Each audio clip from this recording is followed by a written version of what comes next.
Aprang si Kardom Karbi ANGLONG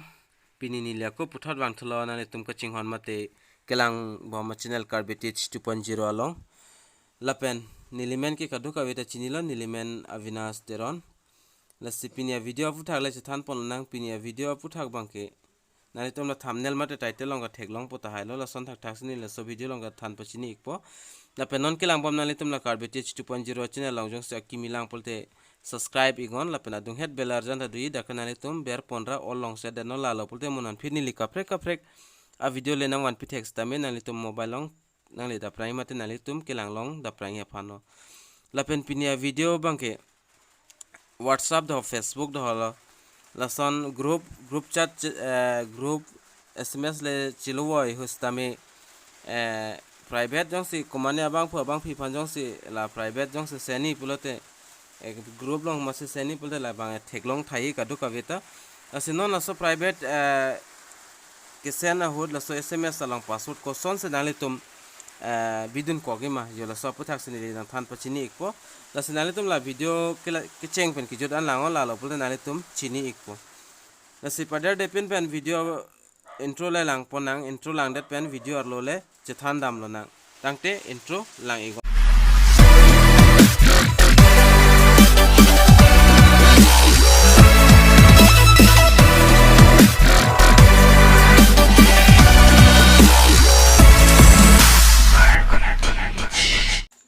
lapen nili whatsapp long wang lo lapen nili non dag sms bang en nason example fan nili tok ikpo it's double I hey putok iglo la Karbi teach 2.0 group long las nani tum nang join din tame lapen nili non ka prek tok ikpo nili Kardom putok ikpo yo la hai hui sms kilo la ke madu ta lang me lapen lang long dak titi lasi lason sms kilo hut mate ke to hut dak password bidun koson si bidun po yo la so aputhak lo non nani tum phanili na pon ekpo la so website mata link long koson se password bange ki bidun ning ma yo la sila son group da na ne facebook group long tame whatsapp group long tame la son group long jong si hola so bang phu phan jong sinane tum sms pothai private sms mate bang pelang long lepin sms pothai pulte nale tum pothai me po asi padar depin pen chithan pon na la pen nale tum han chuning ri iglo video kelang thori aphan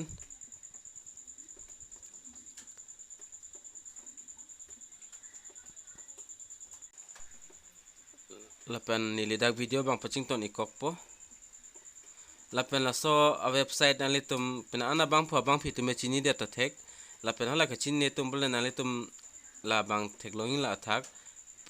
prenote.com pu thekloing la pen sms ki tok nei man dak si tok nang po lan so adim ho write your note here pudo la pen new note pula thak thekloing nale tum asini le da example tok po Kardom Karbi ANGLONG yala son to ik elo nili da sms sa banke asinali tum da ning hang link tokon la pen kuma bang phu bang phi fanse pothai man la pen ali tum da hini option thekloing la create note podim dui la pen dat la somur podim ne ber ego dak ber ek dat pen ali tum la thekloing note self destructs put thekloing asodim nali tum ber ego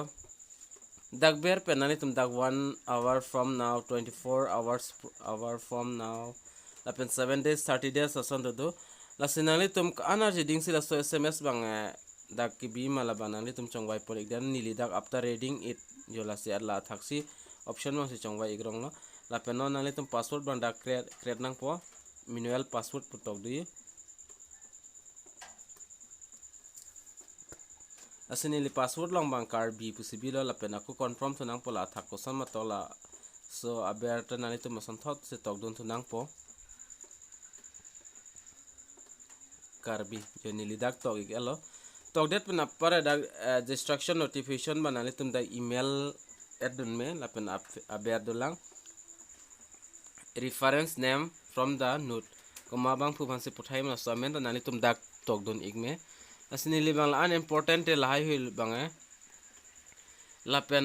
la destroy notification la email ke adun naing bang ke nali tum mo hola sobang pu le delete page mate lang elo pustame la so notification long po la penden la ber thek loin nani tum la thak ni li da ke tok lo kardom kar beng long la pen create note long ber no da processing no non processing that pen sms manak che save elo mate la so sms ke tok link bang nani tum da thek long po freenote.com pu la so link nang li tum copy det nang product pen praksi dak pen copy det nang po copy pudi copy link text ya la so dim bang ni li copy galo copy det pen nali tum nilia ko nang ponthun po mate nang piklang thuik po nilia ko copy det pen la whatsapp long wang tulo la so group Karbi 2.0 a group along la pen det nilim pen dak la pes ko report dak mate la so link bang dak nili dak ber det pen nali tum la send igo sen nik det pen koma bang phu phansi ke sen mala so bang phu bang jong si lang lo pulote lang pulote nani tum so link long ber thunang po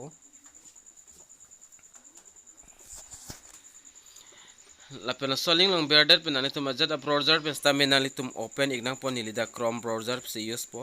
ase nili video bang asap so paching ton ik po la pen chrome browser long pen nili dam iglo dam det pen la so link long pen so nang client nali tum atheng no read and destroy pu thek loing la thakta la pen you are about to read destroy the node with id ta dolom pen la nali tum to thek long po la pen la ber ke tok do lang you will be asked for the password to read the node if you do not have it ask the person who sent you the node for it before proceeding masida ke tok nali tum la thek long pon po password jong se chini te pur dak lang phit long po sms bang jong se chini pulte koma bang phu abang phi sinang sen mala so abang phu abang phi phanali tum contact pe la password bang hang nang po hang det pe nali tum dak password ber pen lang phit me po ase padar depend pen li dak nang pik lang pon pa process bang ke la pen nali tum ke ber nai bang yes show me the node jo la pen la thak thek long po please wait the node is downloading from Freenote la pen dak fetching dolo la si la password bang yo manual password banane tum dak pinang po password chinne pulte lang no lo la bang la se la so dim nali tum dak password bang ber ponang po padar de pin min ber dam lo nang password ba nani tum ta thek loi amo nili ada customer nani tum atheng se semar lo da Karbi pusit save lo Karbi Karbi